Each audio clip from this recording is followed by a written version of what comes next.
কোনো খেয়াল আপনার থাকবে না। ঠিক তদ্রূপ একজন কামেল মুর্শিদের হাতে হাত দেওয়া মানে আপনি আল্লাহর রসুলের হাতে হাত দিলেন। আল্লাহর রসুলের হাতে হাত দেওয়া মানে আপনি আল্লাহর হাতে হাত দিলেন। এই জন্য রজব আলী দেওয়ান সাহেব বলেছেন, যাবি যদি মাসুক রূপ দর্শনে, আল্লাহর আশেকান বস অলি আল্লাহর ধ্যানে। পাক কালাম পাঠাইলেন সাই, কোরআন খুলে দেখো তাই কি বলেন সাই আপন পাক জবানে। আমার রসুলকে যে ভালোবাসে সে আমাকে ভালোবাসে। ছায়া কায়া দুইজন একজনে। রসুলের হাদিসে কয়, কথা সত্য মিথ্যা নয়, হয় না পরিচয় উসিলা বিহনে। কি বলে? নায়েবে রাসূলকে যে মানিবে, অর্থাৎ পীর মুর্শিদকে যে মানিবে, নিশ্চয় সে আমাকে পাবে, আমি সুপারিশকারী তার হাসরও মিজানে। কামেল পীরের নীলে তালকিন, রসুলকে দেখিবে সেদিন, যার যার মুর্শিদ রূপে আসিবে সামনে। তাই পীরের রূপ নয়নে রাখো, হৃদ কপটে ছবি আঁকো, করো ধ্যান বসিয়া নির্জনে। আল্লাহর ওলি আশেকান দয়াল বাবা কাদির চান, কোরআন সজল নয়নে, হৃদয়ে রাখিলে চিন, মিলিবে নিদানের দিন। এই দিন না আরো দিন আছে, এই দিনের লইয়া যাইব ওই দিনের কাছে।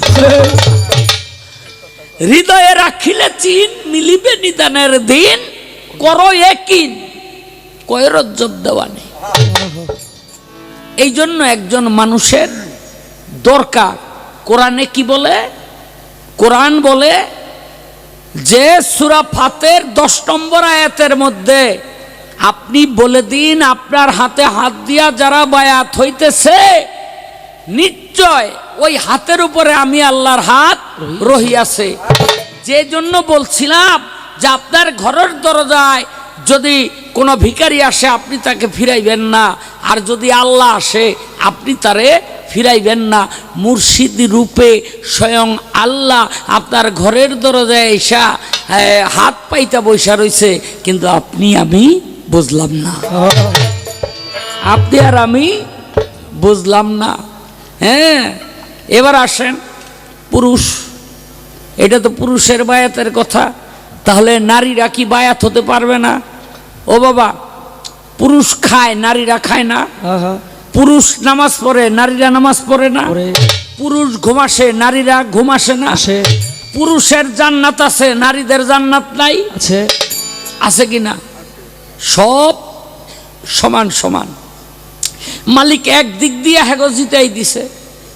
আপনারা মনে রাখেন, কয়ে থুয়া যাই, বুঝলেন নি? কয়ে থুয়া যাই, সেটা হইল আপনার স্বামী যদি আবাদত করে তাতে যদি কিছু নেক হয়, এটার অর্ধেক ভাগই আপনি ঘুমাইয়া থেকে, কিন্তু লোকে আবাদত বন্ধ করুন লাগবে না, ঘুমাইয়া রয়েছেন আর হ্যাঁ নামাজ পড়তেছে, বুঝলেন? নাক দেখা ঘুমাইতেছেন,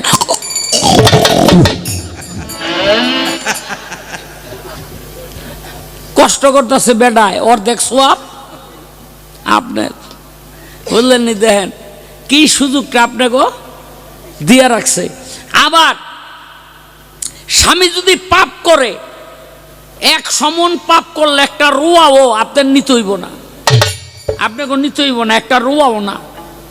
আবার আপনি যদি ইবাদত করেন, একটা রোয়াও আপনার স্বামী নিতে পারবে না।